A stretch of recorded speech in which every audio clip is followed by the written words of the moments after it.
What would you do if 7 HOA SUVs blocked your private bridge at sunrise and screamed that your own mansion wasn't yours? On my first morning living on the cliffs, the HOA blocked my private bridge and claimed my own mansion wasn't mine. But when they flashed forged papers, hidden surveillance, and a plan to force me off the land I legally owned, I realized I'd stepped into a war they were never prepared to lose. The ocean was still half asleep when I guided my old trawler, the Mariner's Echo, back toward the Cliffside dock. A thin line of sunrise burned along the horizon, turning the Pacific into a sheet of molten copper. The air tasted like salt and wind, clean, sharp, familiar. I'd spent half my life building structures that fought the ocean, but fishing in it had always brought me peace. That was the whole point of buying this place. Quiet mornings, sound of waves, no supervisors or city committees breathing down my neck. But as I rounded the final stretch of rock, peace evaporated. The narrow concrete bridge leading to my mansion, a bridge I owned in full, from the first bolt to the last guardrail, was blocked by a wall of SUVs. Black, white, silver. Their headlights cut through the early light like interrogation lamps, and there, flashing in cold blue pulses, were the unmistakable lights of 2 sheriff vehicles. For a moment, I just stood on deck, one hand still gripping the net rope, water dripping off the tangled mesh and slapping softly against the hull. It didn't make sense. No one came up this way. The road ended at that bridge, and the bridge ended at my home. No tourists, no joggers, no lost drivers, and sure as hell no HOA convoys. But they were here, and they were waiting for me. I shut off the engine, letting the trawler glide toward its berth. The dock creaked under my boots as I stepped onto it, the boards still wet from last night's tide. The sun climbed another inch, revealing the figures standing on the bridge. 7 of them. Suits, tablets, clipboards, all stiff-backed like they were posing for a brochure. And at the front of the lineup, shining brighter than the sunrise, was a bright pink suit. Bethany Reed. I'd never met her in person, but the neighborhood had a way of whispering names. She was the president of the Pelican Cliffs HOA, self-appointed gatekeeper of all things she considered refined living. Thin as a fishing pole, expression sharp enough to gut a salmon, heels stabbing the concrete like she was trying to leave permanent scars. She marched across the bridge toward me, and her voice carried on the wind, shrill, precise, slicing through the morning fog. You there with the boat! Drop that disgusting mess and step forward immediately!" The disgusting mess was the morning's catch. Fresh rockfish, still flopping. I set the net down gently anyway. Her entourage fanned out behind her in perfect formation, blocking the path to my own home as if they were guarding a national treasure. The mansion stood behind them, glass walls catching the sunrise, terraces glowing gold, palm trees swaying above the cliffs. I'd only been moved in a week, and already it felt like the first place I'd belonged in years. "Mr. Cole," Bethany snapped, not waiting for confirmation. "You are hereby ordered to vacate this property, effective immediately." I blinked, slow and steady. "Vacate my property?" She lifted her chin like a queen addressing a misbehaving peasant. "This estate is part of Pelican Cliffs Historic Community Holdings. You are trespassing." My voice stayed level. "How exactly did all of you get onto my bridge?" A flicker, something between annoyance and calculation, crossed her face before she smoothed it over again. "The board and I are authorized to access community assets at any time." "Community assets," I repeated. "Interesting choice of words." One of the men behind her stepped forward, tapping away on a tablet as if ready to cite some imaginary statute. Another started filming me with his phone, recording every breath like I was about to confess to a crime I hadn't committed. I took a deep breath. The ocean behind me roared against the cliffs, sending up sprays of silver mist. The smell of brine drifted through the air, Everything about this scene felt wrong, intrusive, aggressive, staged. "I'm going to ask this again," I said quietly. "How did you get onto my private bridge?" Bethany's nostrils flared. "You are not in a position to ask questions. Officer Hale will remove you if necessary." Sheriff Marcus Hale stood at the back of the group, arms folded, jaw tight. I caught his eye. He didn't look convinced by any of this. Good. Someone here still had neurons firing. Bethany thrust a folder toward me. "We have documentation proving the community's ownership of this estate. You, Remy Cole, have no legal right to be here whatsoever. Now gather your belongings and leave before we initiate formal action." The wind picked up, rustling the papers in her hand, and the salty air swept across the bridge, chilling the back of my neck. None of this made sense. Not their confidence, not their numbers, not the absolute conviction on Bethany's face when she said I didn't belong here. Why were they so certain this mansion wasn't mine? Bethany held the folder like it was a sword, its corners fluttering in the wind, as if even the ocean breeze couldn't wait to expose whatever was inside. The sun had now risen high enough to cast a gold edge along the top of her bright pink suit, turning her into a beacon, loud, hard to ignore, and completely out of place on the Cliffside bridge. The tide below us surged and cracked against the rocks, as if the coastline itself disapproved of her presence. I didn't reach for the folder at first. Instead, I watched her hands, perfectly manicured, nails sharp enough to scratch her way through steel, tighten around the papers. She wasn't bluffing. She believed every word she had said. Behind her, the HOA board hovered in a semicircle, as though waiting for their queen to deliver a final blow. Sheriff Marcus Hale stepped closer, his boots scraping lightly on the concrete. He didn't look eager to intervene, but he also didn't look comfortable. "Mr. Cole," he said evenly, "it might be best if you take a look at the documents. Let's keep this civil." Civil. A good reminder. I breathed in the salted morning air, rolled my shoulders, and finally took the folder from Bethany. Her smile flickered. Tight, triumphant, brittle. Inside were 3 neatly clipped pages, printed on high-quality stationery stamped with a golden pelican. The title read, "Pelican Cliffs Heritage Transfer Agreement." Below that, the signature of the previous owner, Judge Henry Whitford, curved across the bottom like a tired wave. Except, it wasn't his signature. I had seen the real one dozens of times while finalizing the sale. Judge Whitford had a specific habit. He looped the H like a knot, and never signed without a faint underline. This imitation didn't even come close. The filing date was wrong too, time-stamped months after a stroke had left him unable to write. "This is fake," I said, keeping my voice level. "None of this matches the actual estate documents." Bethany laughed, a thin, sharp burst. "Of course you'd say that. That's what squatters do. They deny everything until the sheriff escorts them off the premises." Marcus's jaw tightened. "Bethany, I didn't say anything about an escort." She ignored him entirely, her eyes locked onto me. "Judge Whitford signed this agreement 8 years ago. Upon his death, the Cliffside mansion, bridge, and adjoining marina were to be transferred to the HOA for historic preservation. You had no authority to purchase it." Her board murmured like a pack of eager parrots echoing whatever their leader proclaimed. One man smirked at me as if he'd already won. Another adjusted his glasses and typed rapidly into his tablet, probably filing imaginary reports no one would ever read. I lifted the first page closer to the sunlight.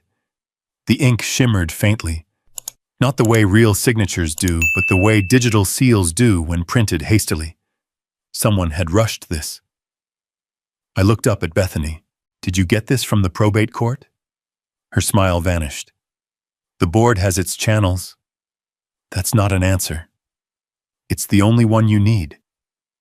The wind gusted suddenly, tossing her hair and nearly ripping the papers from my hands. For a moment, All of us reached instinctively to steady our belongings, except Bethany, who seemed carved from stubborn stone. The ocean roared beneath the bridge, the air heavy with the scent of brine and coming friction. "Mr. Cole," Marcus said carefully, stepping between us, "you completed a lawful purchase. I saw the deed with the county seal myself. But this," he gestured toward the folder, "creates a conflict we need to sort through calmly. Maybe if we all—" "There is no conflict," Bethany snapped.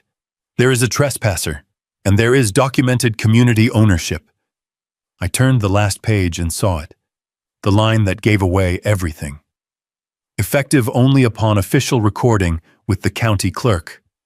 I lowered the papers. "Bethany, this was never filed. The clerk's stamp is missing." Her nostrils flared. "That's irrelevant." "No," I said quietly. "That's everything."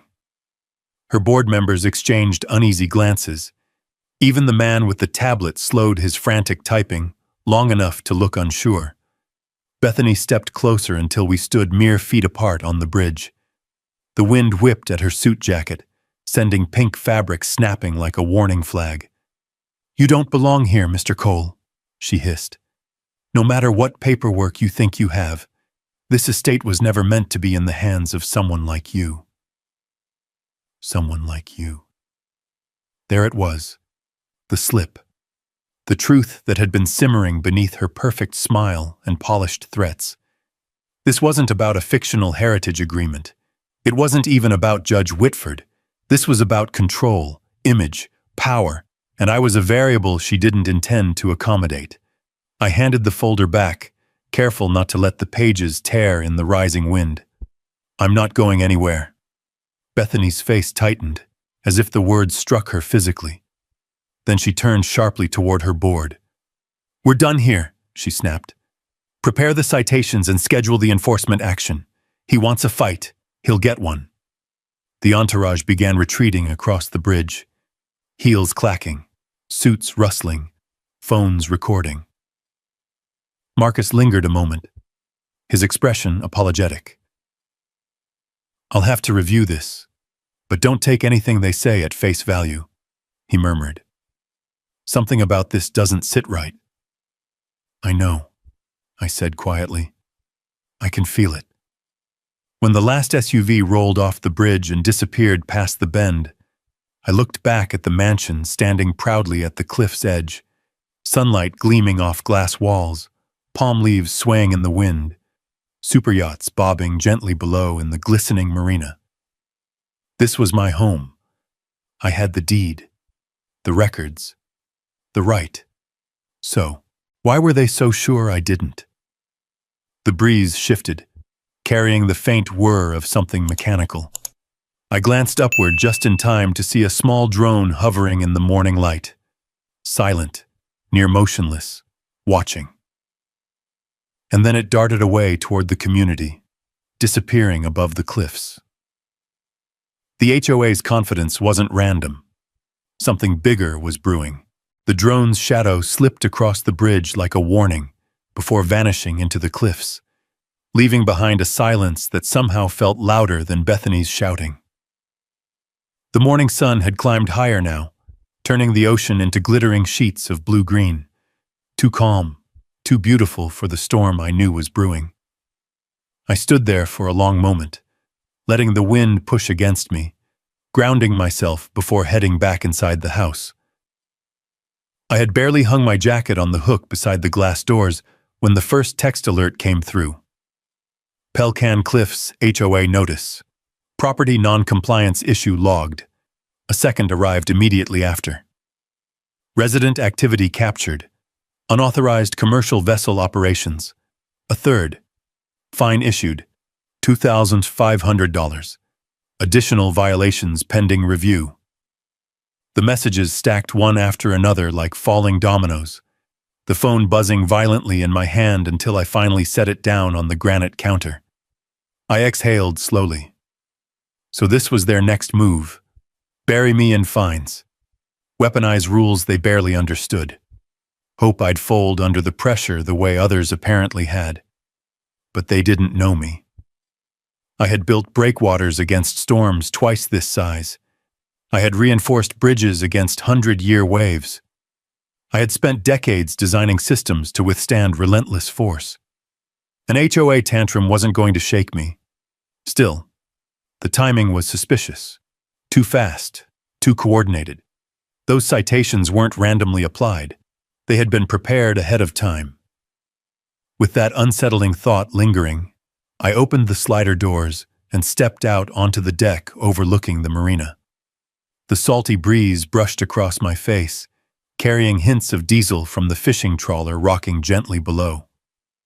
Seagulls circled overhead, their cries sharp against the hum of the waking coastline. That's when I spotted the boat. White hull, blue trim, official-looking markings that read, Pelican Cliffs Marina Compliance Team. It was easing toward my dock with the slow confidence of a vessel that believed it had every right to be there. 3 people stood on board, 2 with tablets, 1 with a large camera mounted on a stabilizer. The man with the camera filmed continuously, sweeping across my marina as if documenting a crime scene. I walked down the wooden steps toward the dock, each board creaking softly under my boots.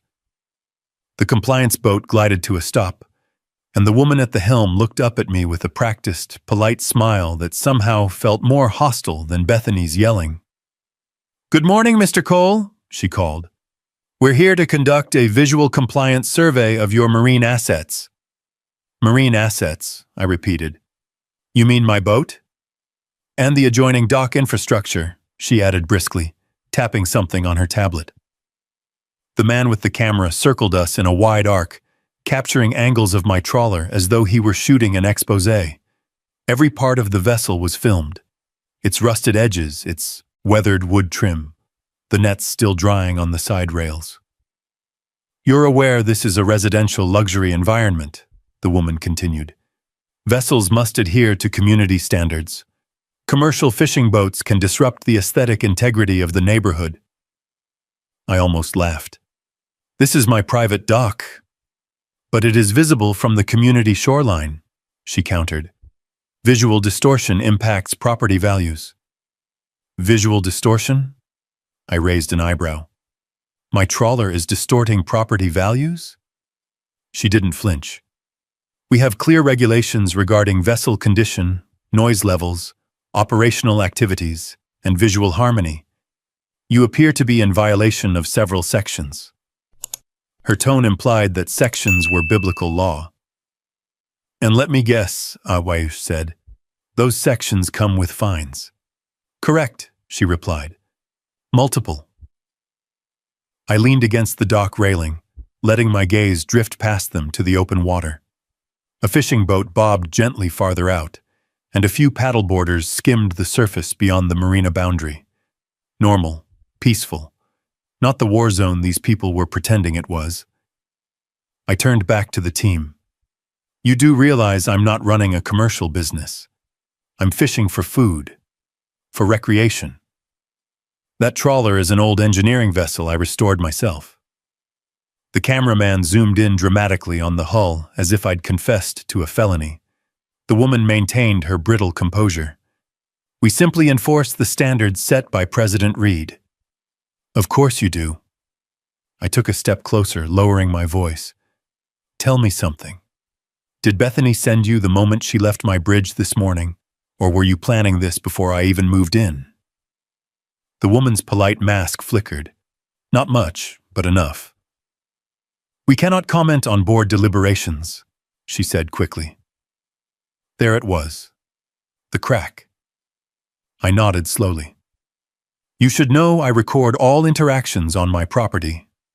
I pointed to the small security camera mounted under the deck roof. "That includes your arrival?" The cameraman shifted uneasily. The woman cleared her throat. "We're done here," she said. "Expect formal citations by end of day." They disengaged their lines and drifted away. The camera still pointed at me until the last possible moment. By the time their boat disappeared around the rocky bend, the sky had brightened into a hard, clear blue. too perfect a backdrop for what felt like the first act of a long, drawn-out siege. When I climbed back to the mansion, I noticed movement near the road above the cliffs. Two neighbors stood by the guardrail, whispering. When they saw me looking, one of them, an older woman, shook her head sympathetically before turning away. The other leaned closer to her, voice carried faintly by the wind. 3 of the last owners left within a year, he murmured. They never stood a chance. The woman clucked her tongue. And now he'll be next. I closed the door behind me and felt the weight of their words settle heavily into the coastal air. Maybe they believed that. But I wasn't going anywhere. Not until I understood exactly why the HOA was so desperate to push me out. The house was quiet. Too quiet for a place perched above crashing waves and wind-whipped palms. I stood just inside the foyer, listening to the muted hum of the ocean through the glass walls. The tension from the morning still clung to me like damp salt on skin. The HOA's sudden aggression, the drone, the so-called compliance team, it all pointed in one direction. This wasn't a misunderstanding. It was a campaign, a coordinated, deliberate push to force me out. And if they were this confident, they thought they had something I didn't. I grabbed my keys from the console table, the metal cool against my palm. One thing about being a coastal engineer, you learn early that paperwork, the maps, the deeds, the boundary surveys, is more powerful than steel beams or seawalls. If a team of people was trying to bulldoze me out of my own home, then the truth had to be in the records. I drove into town, following the winding cliff road, until it curved away from the ocean and cut inland. The landscape shifted from rugged coast to quiet neighborhoods of stucco homes and trimmed lawns. Eventually, the county administration building appeared, pale stone and glass glowing under the rising sun. Inside, the air was cool and smelled faintly of toner ink and carpet cleaner. The clerk's office was nearly empty at this hour, just a man in a denim jacket filling out forms and a woman behind the desk, typing steadily. She looked up when I approached, offering a polite smile. "Morning. How can I help you?" "I need parcel boundary maps, I said. "Full survey history for property 47B, Pelican Cliffs, Cliffside Estate." Her fingers paused over the keyboard. "That's the Whitford property, right?" "Used to be," I said. "It's mine now." She nodded and typed for a moment. "Any particular documents you're looking for?" "All of them." That earned a raised eyebrow, but she didn't question it. She printed a set of forms for me to sign and walked into the back to retrieve the files. I waited, watching dust drift lazily through a shaft of sunlight cutting across the floor. The building was so still, I could hear the soft ticking of a wall clock. It was a stark contrast to the sound of the waves hammering against my cliffs, the relentless power of nature echoing the pressure I felt building around me. When the clerk returned, she set a heavy binder and 3 rolled blueprint sheets on the counter. "This is everything on record," she said. "Surveys, deed history, easements, modifications, right-of-way filings. The bridge should be in here too." "Perfect," I said. I took a seat at a nearby table, unrolled the first blueprint, and spread it flat. The paper smelled slightly of age, ink, dust, a hint of sea air trapped from years of being handled. Bold lines marked property boundaries, elevation markers, access points. And then I saw it. The bridge. All of it. Every inch from the city road to the final anchor point at the Sohn, cliff's edge, was shaded in deep blue ink.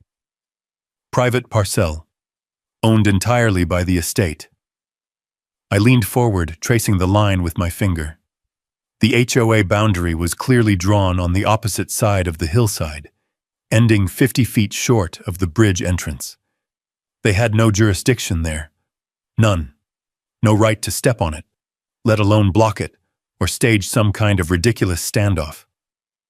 I flipped to the next page, and the next. Blueprints from different years, all the same. The bridge had never been included in community access. It was never an easement, never owned by Pelican Cliffs, never even discussed as part of a shared infrastructure plan. Bethany hadn't made a mistake on the bridge. She had lied. A slow surge of relief mixed with indignation rolled through me, washing away the tension of the morning. But beneath that, deeper and sharper, was something else, a rising sense of alarm. If Bethany knew the HOA had no right to the bridge, yet marched onto it with a sheriff present, if she ordered compliance teams and fines knowing I could challenge them, if she was willing to produce forged documents, this wasn't about aesthetics. This wasn't about rules. This was about taking the property. All of it. My phone buzzed. A message from Sarah Mitchell, my attorney and an old friend from the engineering projects we'd worked on years ago. Saw your alert. Everything okay? I snapped a photo of the blueprint and sent it to her. Remy, bridge is 100% mine. HOA blocked it this morning and sent a fake compliance team. 3 dots. A long pause. Sarah, I'll meet you at my office. Bring the original deed. We need to dig deeper. I closed the binder carefully and returned it to the clerk, thanking her before stepping outside. The afternoon sun was high now, reflecting off parked cars and heating the pavement. But the wind carried the same edge it had earlier, tense, restless, unsettled. I drove to Sarah's office, a renovated craftsman overlooking the marina. She met me on the porch, amber hair swept back, eyes sharp with the same instinct she'd always had, the ability to sniff out legal danger before most people even realized they were standing in it. Inside, she rolled the blueprint across her desk and let out a slow whistle. Well, that's definitive. That's what I thought, I said. So the HOA trespassed? Exactly. And if they trespassed knowingly, she continued, tapping a pen against the margin, what else have they done without authority? That's what I'm afraid to find out. She looked up at me. You're not the first owner they've tried to push out, you know.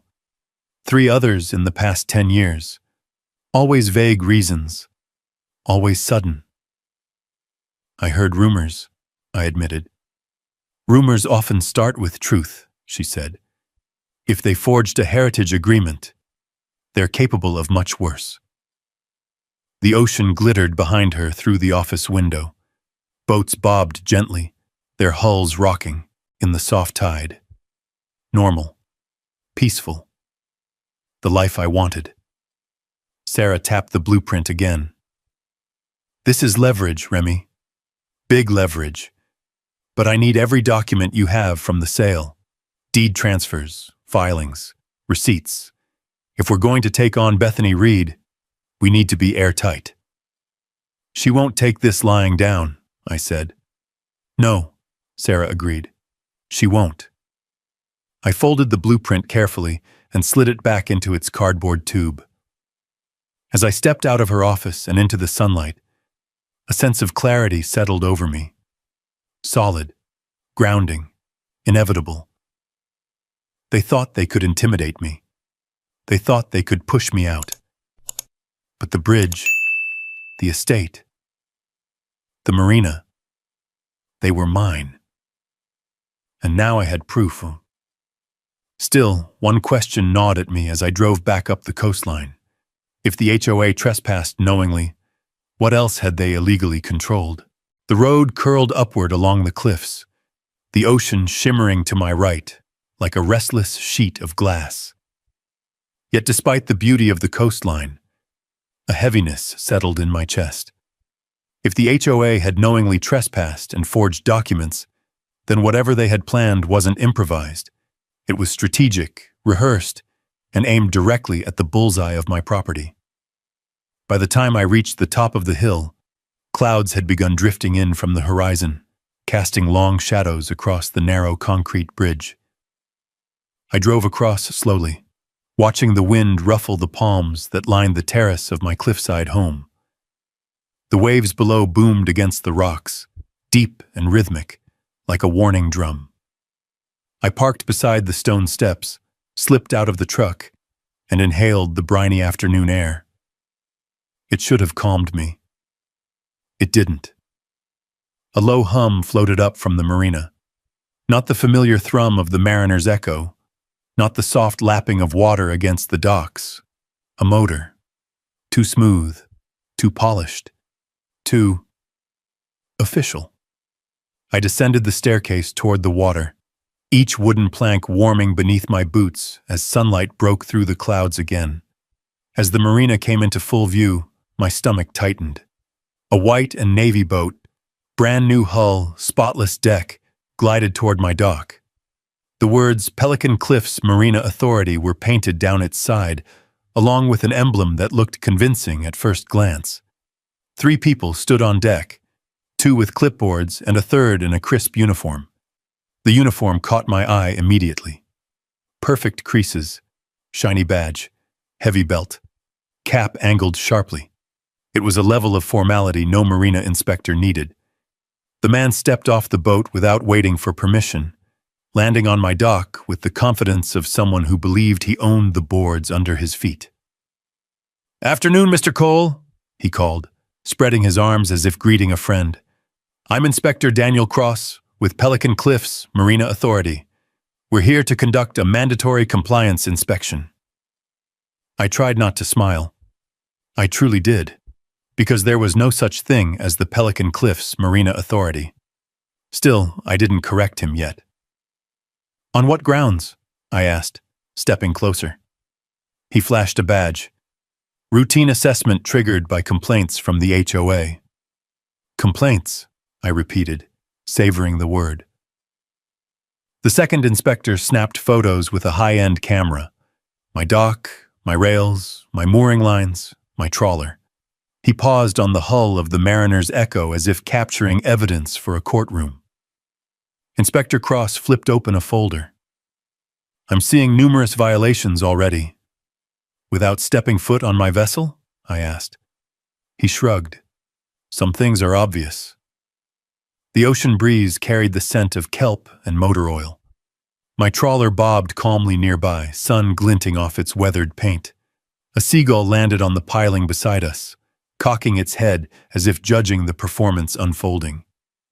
Inspector Cross lifted his voice. "Violation 1. Unregistered commercial vessel in a residential zone. Violation 2. Unsafe mooring equipment. Violation 3. Hold on." I raised a hand. "My vessel is registered. Want to see the tag?" He kept talking over me. Violation 4.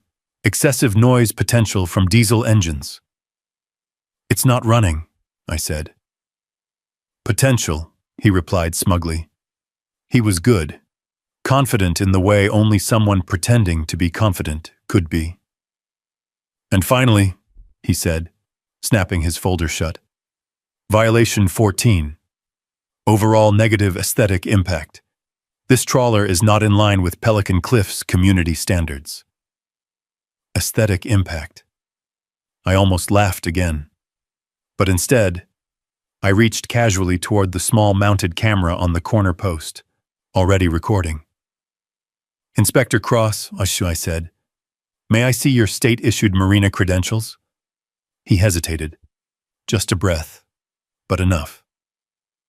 "Of course," he said, pulling out a laminated card. The moment it hit the sunlight, every flaw shined. The state seal was off-color, printed in flat yellow rather than gold. The ID number had too few digits. The title read, "Marina Authority, missing an I." I exhaled slowly. "You misspelled authority." He jerked the card back. "Printing error." "And your badge?" I pointed. "It doesn't reflect properly. Plastic instead of metal." "Budget cuts," he snapped, defensive. I took a step closer, lowering my voice. "And you look familiar." The 2 clipboard carriers stiffened. I continued. "Weren't you in a family picture with Bethany Reed? Her brother-in-law, right?" Same jawline. Same scar near the eyebrow. He went pale. I nodded, letting the silence stretch. Wind rustled the dock ropes. The smell of sea spray lingered between us. "What you're doing," I said carefully, "is impersonating an official inspector. That's illegal, and you're doing it on camera." He cursed under his breath, glancing at the woman with the camera. I pulled out my phone. "I can call Sheriff Hale right now, or you can leave." He backed up slowly toward his boat. "This isn't over, Mr. Cole." "Bethany said the same thing," I replied. "You two should rehearse your lines together." He stepped onto his boat, motioning for the others to follow. They untied from the dock in a rush, nearly scraping the hull on the piling. As the vessel sped off across the water, a rooster tail of white foam trailed behind them. But something else caught my eye. A small shape hovering overhead. Another drone. It angled downward, camera pointed squarely at me, then zipped away toward the HOA's side of the cliffs. Someone was documenting everything, and not for my benefit. I looked out across the churning water, heart steady but alert. A pressure campaign like this wasn't built in a day. It took planning, coordination, fearlessness, or desperation. Either way, they weren't done, not even close. The waves kept rolling in long after the fake inspector's boat disappeared beyond the curve of the coastline, each swell slapping the base of the cliffs in a steady, rhythmic beat. I stood there for a moment, letting the wind push against me, trying to quiet the churn in my mind. Someone was watching. Someone was coordinating. And someone wanted me out badly enough to manufacture a whole enforcement agency. I climbed the wooden stairs back toward the mansion. Seagulls screeched overhead, spiraling around the glass terrace before peeling off into the open sky. The air smelled like seaweed and sun-warmed stone. I needed clarity, answers, something factual to ground myself before the HOA's next wave hit. Inside the house, sunlight poured across the stone floors, turning the walls into a soft glow of gold and cream. The Cliffside mansion was a strange mix of luxury and rugged materials. Steel beams, reclaimed wood, glass walls that framed the ocean like a moving portrait. Judge Whitford, the previous owner, had been meticulous. Every detail had purpose, and somewhere in those details, I felt certain, was the truth. I moved through the house slowly, past the library, the study, the hall lined with nautical charts from the judge's travels until I reached his old office overlooking the marina. The wide oak desk sat beneath a row of built-in cabinets. Most were empty, cleaned out for the sale, but one remained locked. I tested the handle again. It didn't budge. The inspector's lies, the drone surveillance, the forged heritage agreement. I needed more than suspicions. I needed something concrete. I knelt down and inspected the lock, a sturdy brass model, older but well-maintained. A small engraving on the bottom edge caught my eye. Whitford and Son Safe Company. The judge had been thorough. I retrieved a thin utility blade from my desk drawer and slid it gently into the seam. The tumblers inside clicked faintly, then clicked again. After a soft, metallic sigh, the latch gave way. The cabinet swung open.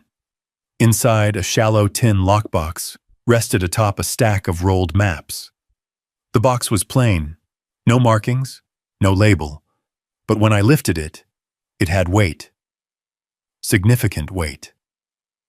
I carried it to the desk, set it down, and flipped the latch. The contents were not what I expected. Maps, several, all marked with notes in the judge's careful handwriting. Audio cassettes labeled HOA meeting, off record. A small hard drive wrapped in a cloth, and beneath it all, a folder of documents labeled development bids, Pelican Cliffs. A chill traced the back of my neck. I opened the folder first. Page after page revealed striking patterns.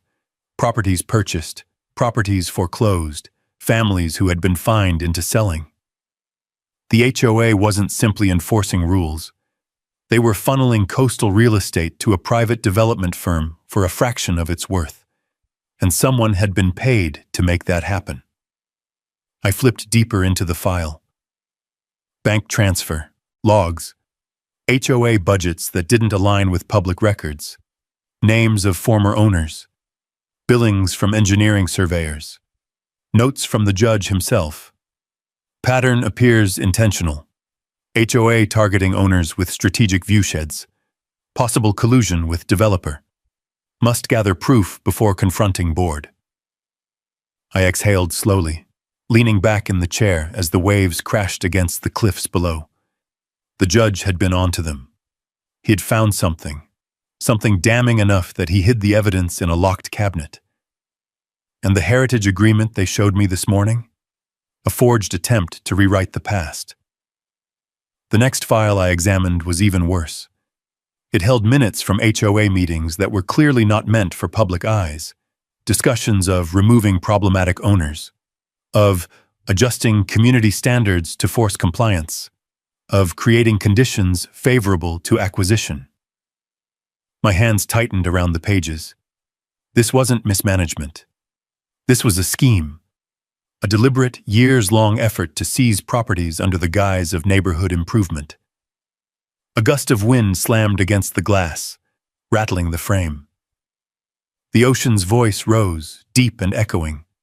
The storm that had been dusting the horizon now pulled itself closer, dragging gray clouds across the water like curtains. But I wasn't done. I picked up the USB drive and plugged it into the desktop tower still sitting under the judge's oak desk. A folder popped up instantly.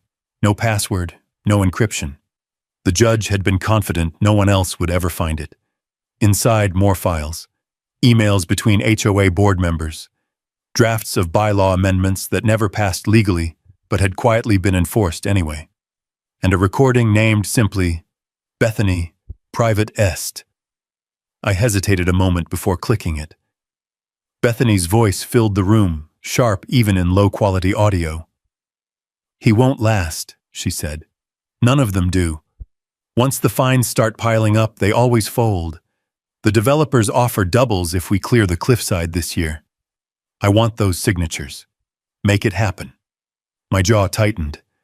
The storm outside cracked with distant thunder. This wasn't petty HOA drama. This was coercion. Fraud. A coordinated attempt to seize the most valuable land on the cliffs. And I was next on the list. My phone buzzed suddenly, vibrating across the wooden desk. I picked it up. "Sarah, any progress?" I took a photo of the documents spread across the desk and sent it. "Remy, you were right. They've been doing this for years. The judge found out too." A long pause before her 3 dots appeared. "Sarah, we need to move carefully. If Whitford suspected them, they may have silenced him. Don't confront them yet. Document everything. Lock it down." Outside, wind whipped against the terrace, sending palm fronds slashing through the air. The storm kept crawling closer, darkening the waves and dragging the scent of rain toward the cliffs. I looked down at the files, maps, logs, recordings. Evidence someone might kill to retrieve. The levees I'd spent my life building were meant to withstand storms. Now I was staring at one I couldn't reinforce with concrete and steel. But the truth was the strongest pillar I had ever held. Whether the HOA liked it or not, I was going to use it. The storm arrived faster than the forecast promised. By mid-afternoon, heavy clouds gathered above the cliffs like a massive gray lid, sealing in the air and dimming the coastline.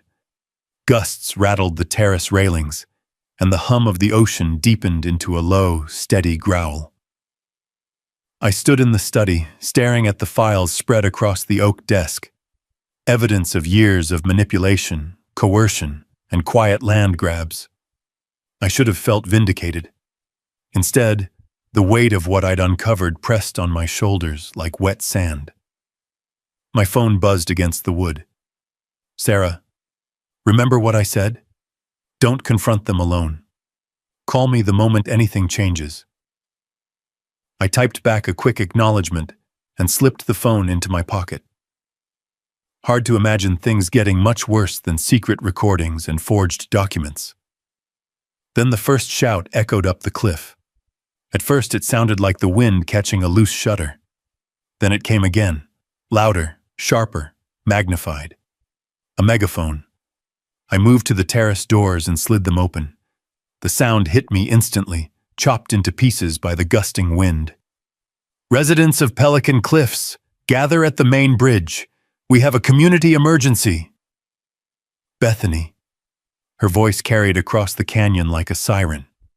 I stepped outside, gripping the railing as the wind pushed against me. Palm fronds slashed the air, rain misted in thin sheets, and lightning flickered far out over the water. I could see small clusters of neighbors emerging from their homes along the cliffside. Raincoats, umbrellas, cell phones held aloft. I didn't have to guess where they were heading. The bridge.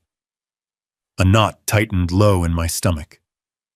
I grabbed my jacket, locked the sliding door, and made my way down the walkway toward the narrow span that separated my estate from the HOA-controlled road. When I reached the crest of the hill overlooking the bridge, the scene below unfolded like a staged riot. 20 HOA members lined the concrete span, standing shoulder to shoulder with clipboards, cameras, and neon enforcement vests. Bethany stood at the center, the bright pink suit an almost surreal pop of color against the storm-dark sky. 2 portable floodlights illuminated her from both sides, casting harsh shadows across her face. A large HOA SUV blocked the far end of the bridge, effectively sealing off access. She'd brought a crowd. Dozens of residents lined the road, whispering, filming, some drawn by curiosity, others by fear of missing whatever spectacle she planned to unleash next. Bethany lifted the megaphone and pointed straight at me. "Remy Cole!" Her voice blasted across the bridge, sharp as the wind. "You are operating an illegal commercial marina from a residential property. This endangers our community and violates our bylaws." A murmur rippled through the onlookers. I descended the slope slowly, forcing calm into each step.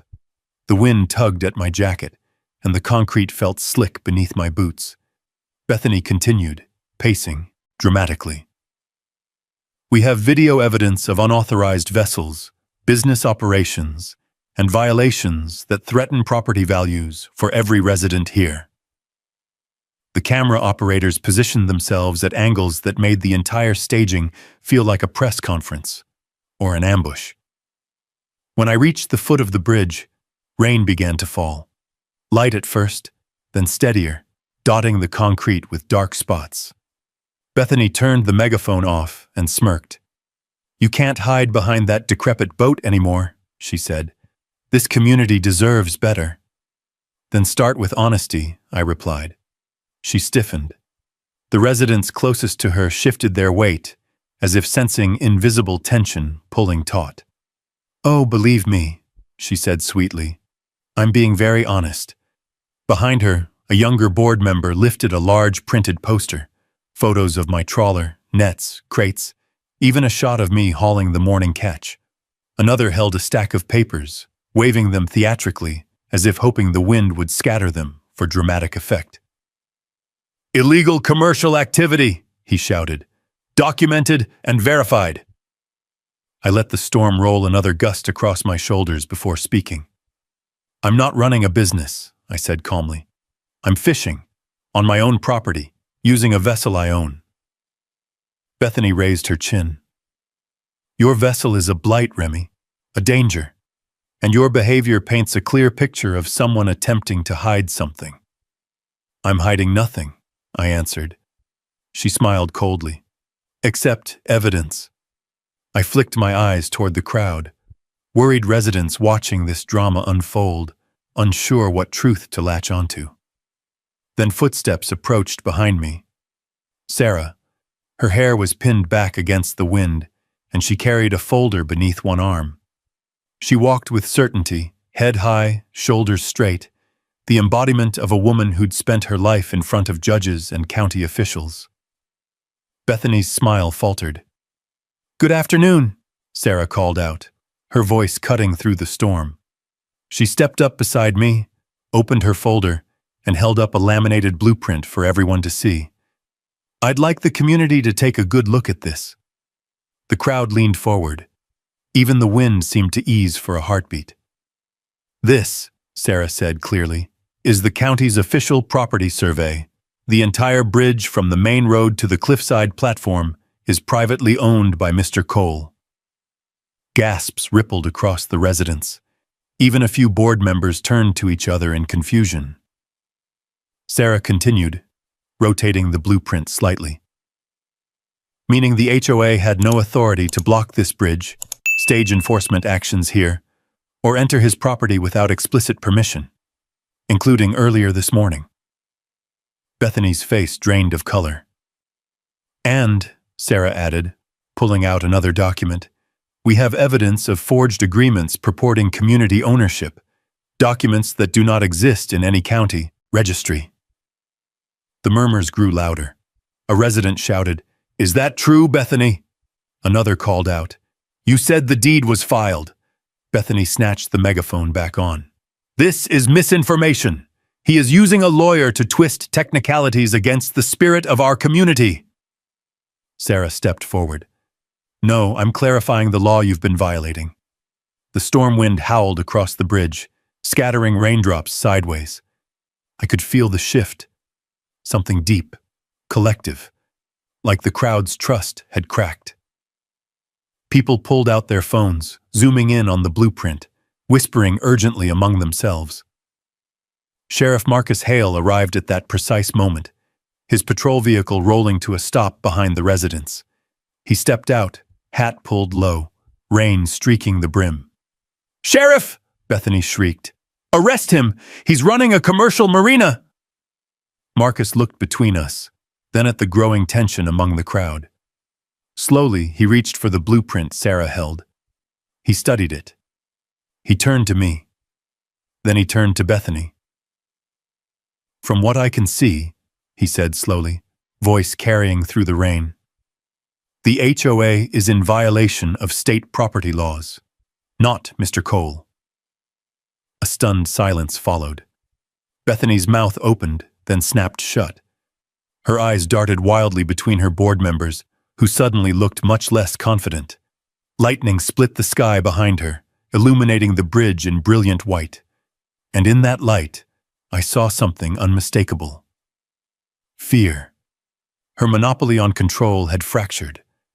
The narrative she'd built around me, around every owner before me, was unraveling, and she knew it. "Residents," she said finally, gripping the megaphone like a lifeline, "do not be fooled. This man is dangerous too." Her voice cracked as a woman near the front shouted, "Show us the real documents, Bethany, or stop talking." Another man yelled, "You forced the Jeffreys out with fake fines. We all know it." The crowd surged, not violently, but decisively, turning on her like a tide reversing direction. Her power, once absolute, was slipping between her fingers. I stood quietly, letting the truth do the work. As the storm thundered overhead, Bethany lowered the megaphone. Her shaking hands betrayed her as she stepped backward, the wind whipping her pink suit like a flag in retreat. But storms don't end in a single gust. And something told me this was only the calm before the next strike. The storm broke apart slowly, peeling itself off the cliffs the way fog lifts from cold morning water. The worst of it had passed. Lightning no longer speared the sky, and the thunder had retreated to a distant, tired rumble. What remained was a world washed in gray mist and dripping surfaces, everything slick, shining, and strangely quiet.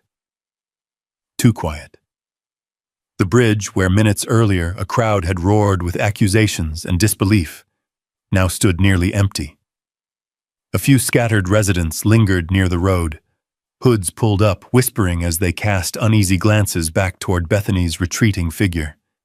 She had left quickly, no entourage, no fake authority, no staged confidence. She moved like someone trying to outrun the truth. Sheriff Marcus returned to his patrol vehicle. radio static faintly leaking through the cracked window. Sarah touched my arm before leaving, leaning close so only I could hear her. "Keep everything locked down tonight," she said.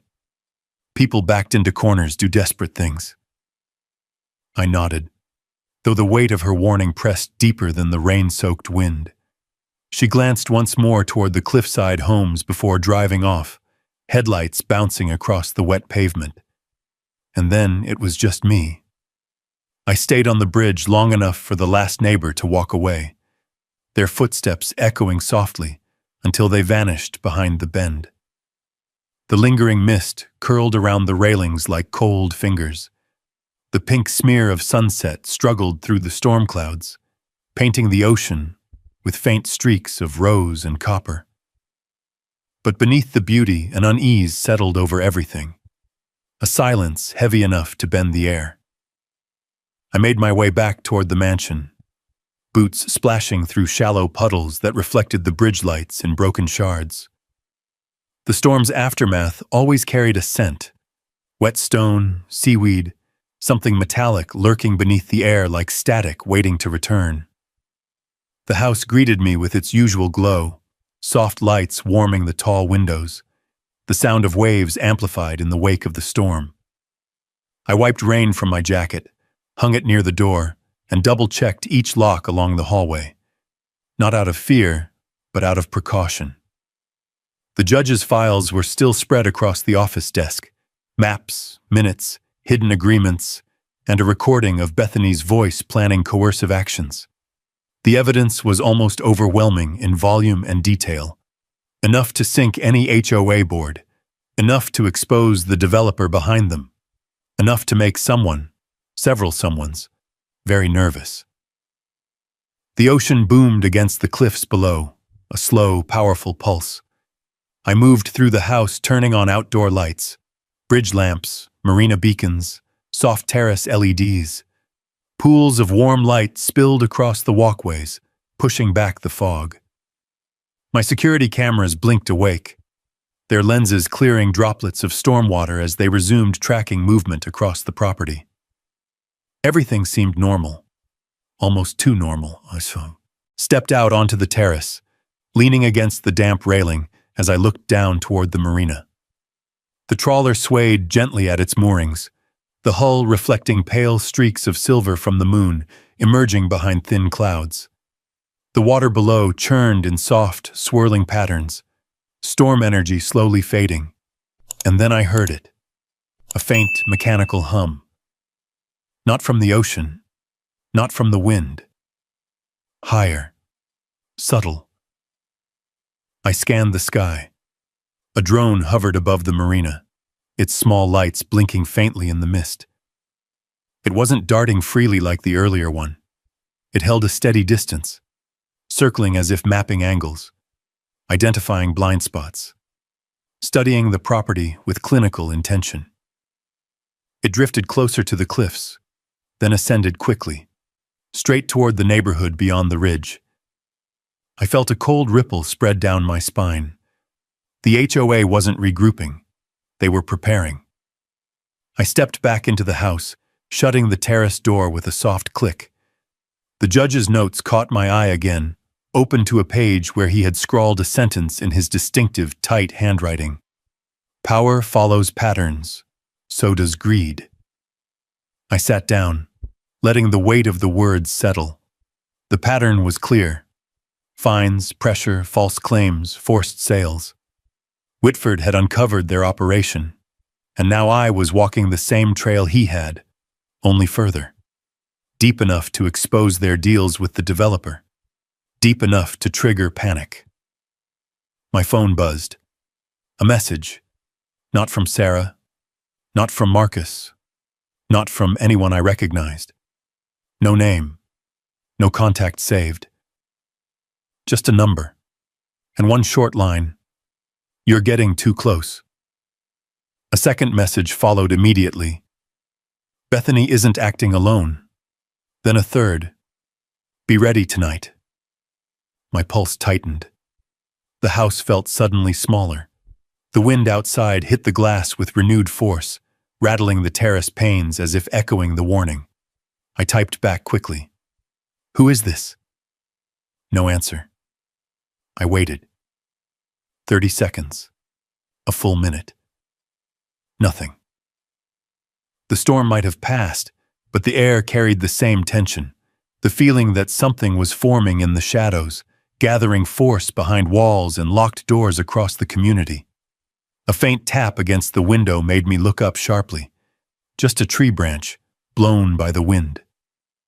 But my nerves were alert, sharpened. Every sound carried weight. Every shadow held potential. I stood and crossed the room to the safe built into the lower wall of the study. I placed the judge's documents inside, along with the audio recordings and digital copies.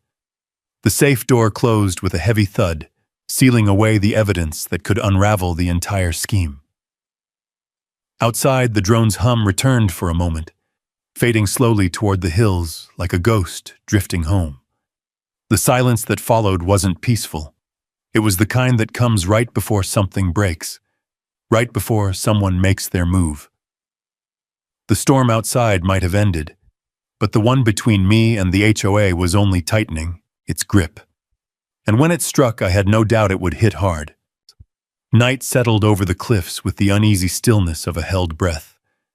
The storm clouds had retreated toward the horizon, but the wind still carried a cold bite, sweeping across the terrace and rattling the palms as if urging them to speak.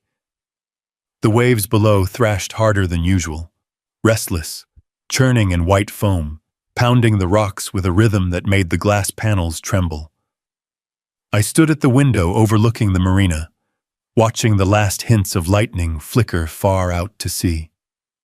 The house lights cast long reflections across the polished floors behind me, warm but fragile, like safety that could be extinguished with one wrong gust. The text messages from the unknown number echoed in my mind. "You're getting too close. Bethany isn't acting alone. Be ready tonight." Warnings don't usually come with timestamps, but the heaviness in the air told me the clock was ticking. I double-checked every sensor on the security system: bridge cameras, dock motion lights, terrace alarms. Everything was green. Everything was recording. The judge had designed this house with intention. What he lacked in trust for his community, he compensated with infrastructure. I stepped out to the balcony for a moment. The ocean exhaled cold spray into the air. The moon, pale and half-shrouded, hovered above the water like a silent witness. Then, through the wind, I heard something disturbingly distinct. Footsteps. Not on the terrace. Not on the walkway. On the dock. Slow, heavy, deliberate.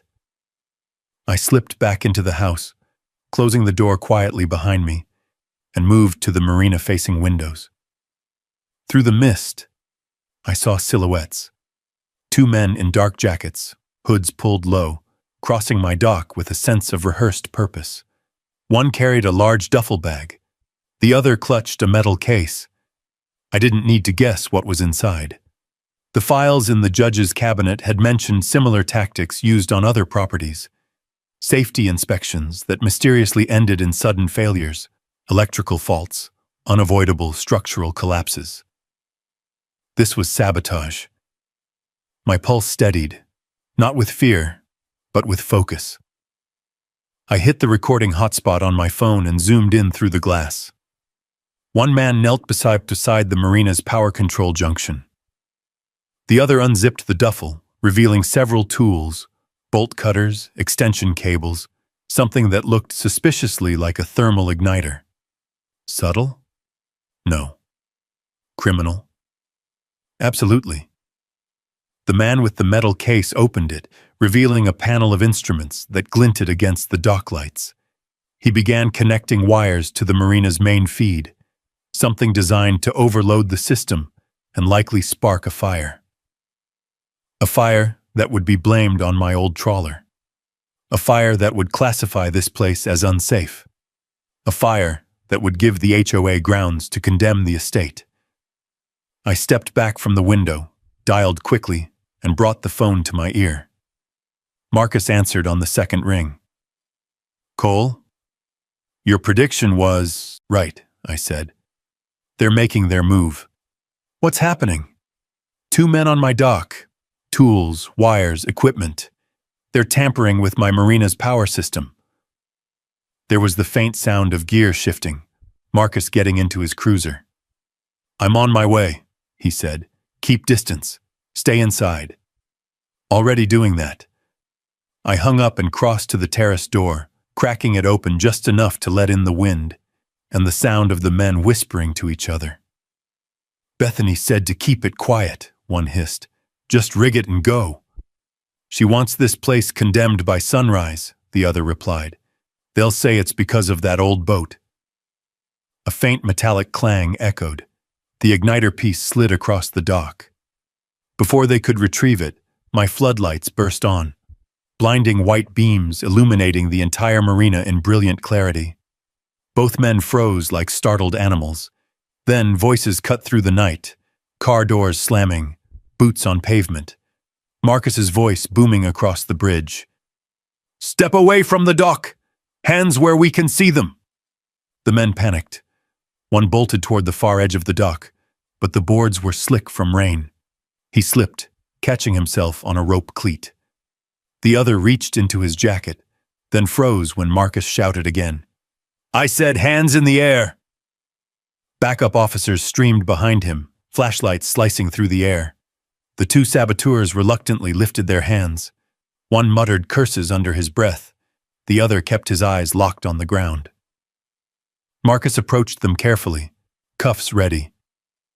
I watched from the dock entrance, far enough away to stay clear of the arrest, but close enough for my cameras to capture everything.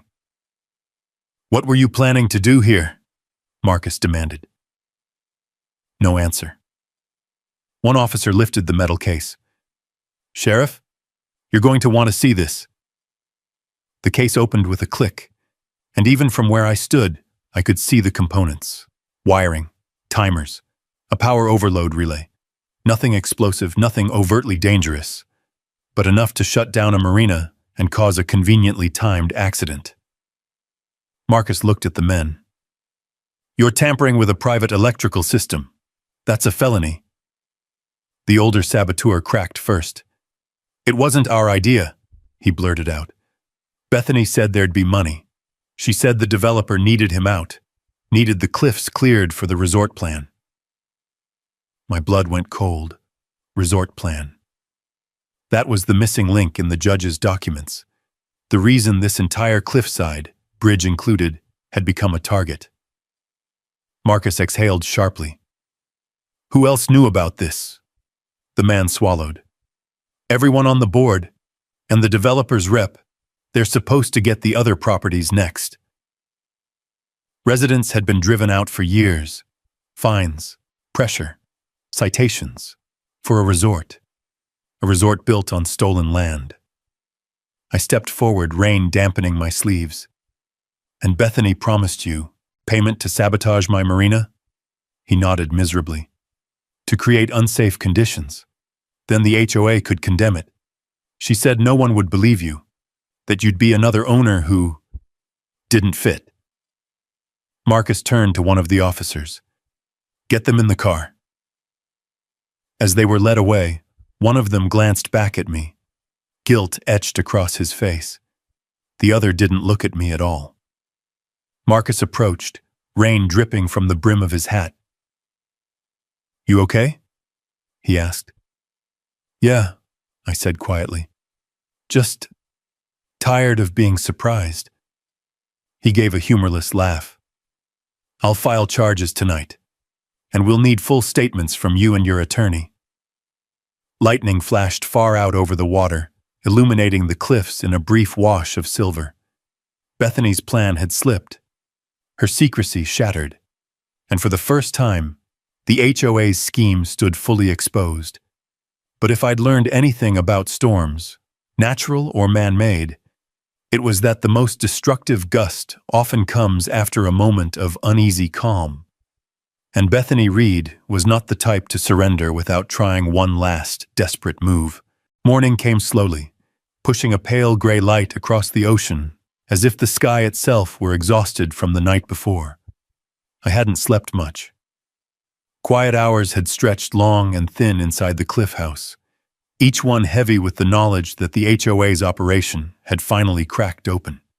But Bethany herself was still out there, somewhere, plotting a final escape or a last attack. The judge's files lay locked safely in the study, but the weight of what they contained pressed on my thoughts like the air before another storm. I stepped out onto the terrace and breathed in the cold breeze rolling off the Pacific. The marina creaked below, its ropes still damp with rain. The cliffs smelled of salt and wet stone. It should have been peaceful, but the tension from the night still clung to everything like a haze. My phone buzzed. Marcus. Town Hall. Now. They're holding an emergency HOA hearing. And she's there. Of course she was.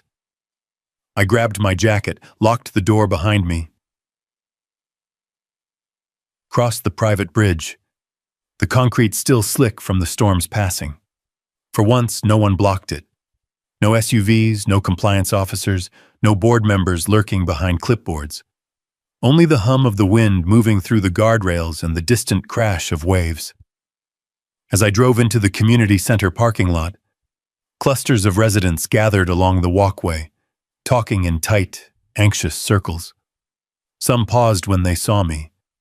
A few nodded respectfully. Others looked confused, caught between the version of me Bethany had painted and the truth that had unfolded the night before. Inside, the town hall buzzed with a charged intensity. Fluorescent lights flickered overhead, illuminating a packed room, residents shoulder to shoulder, pressing forward, their expressions taut.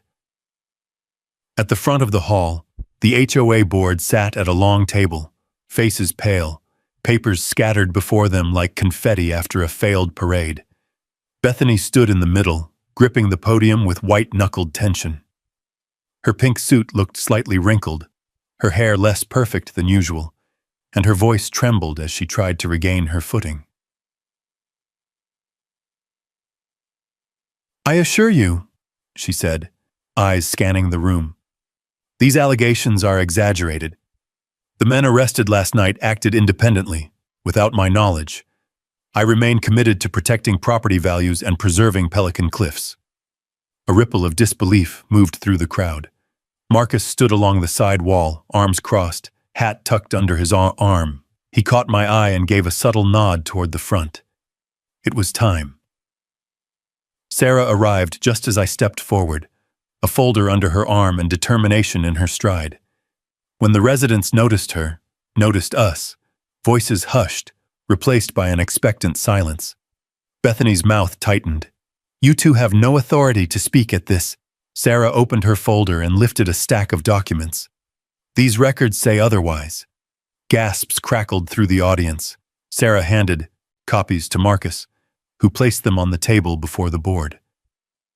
"These are financial disclosures," Sarah continued, showing payments between the HOA and a private developer dating back nearly a decade. Payments tied to forced property transfers. Fines used strategically to drive owners out. Minutes from off-record meetings. She lifted the final sheet. "And here, bank transfers to the 2 men arrested last night." A low rumble rolled through the crowd. Sarah's voice remained clear.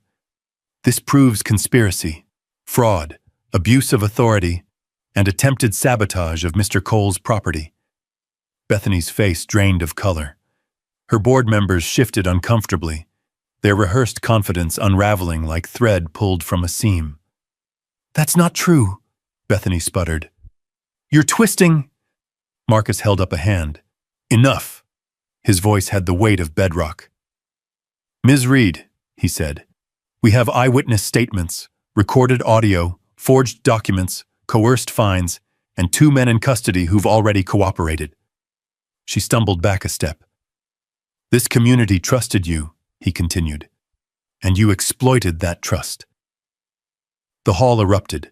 Shouts, demands, angry questions from people who had lived for years under the shadow of her rules.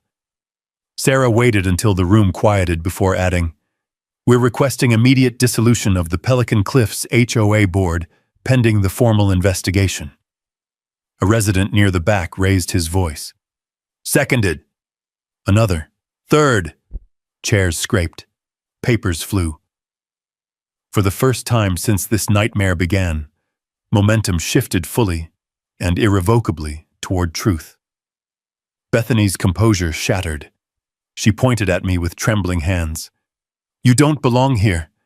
This entire community. Marcus stepped forward as she spiraled, his voice firm. Bethany Reed, you're under arrest for fraud, filing falsified documents, and conspiracy to interfere with property rights. Gasps sliced through the room. Residents parted like a tide as officers approached to guide her away. She struggled only for a moment, until reality set in. Her shoulders sagged. The megaphone voice, the intimidation, the arrogance. It all drained from her as she was led past me. This isn't over, she whispered hoarsely. You ruined everything. No, I said quietly. The truth did.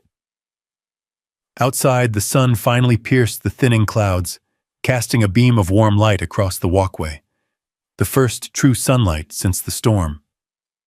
Days later, Pelican Cliffs transformed. The board was dissolved. Records were audited. Families who had been unjustly fined or pressured into leaving were contacted for restitution. Residents elected a temporary committee, led by none other than the retired schoolteacher everyone trusted, Mrs. Avery, until a transparent system could replace the HOA entirely. As for me, I returned to the Cliffside mansion. I stood on my private bridge that evening as the sun descended toward the horizon, its reflection shimmering across the water and catching the steel lines of the marina below. The light turned the waves gold. The property felt lighter now, freer. No drones buzzed overhead. No suits blocked the bridge. Just the sound of ocean wind moving through the palms and the soft echo of a world returning to calm. I opened the walkway gate, letting the breeze sweep through the metal bars. Justice hadn't been loud. It had been patient, and it had prevailed.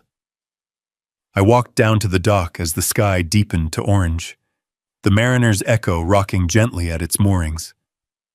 I placed a hand on the worn wooden rail, feeling the familiar salt-sanded texture beneath my fingers.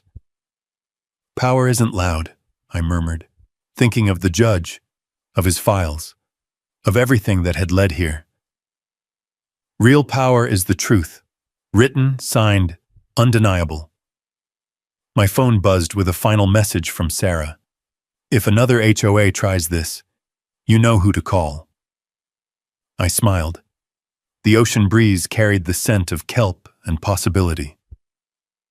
What happens when the next one comes?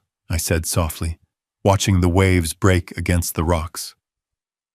Well, I added, I've kept every camera rolling. If you've ever had to stand your ground against an HOA or anyone who thought they owned more than the truth, drop a simple yes in the comments. Justice only works when ordinary folks refuse to back down. And if stories like this remind you why we fight to protect our homes, our land, and our dignity, I'd be honored to have you stay. Hit subscribe and stick around for the next story. We've got plenty more justice to serve.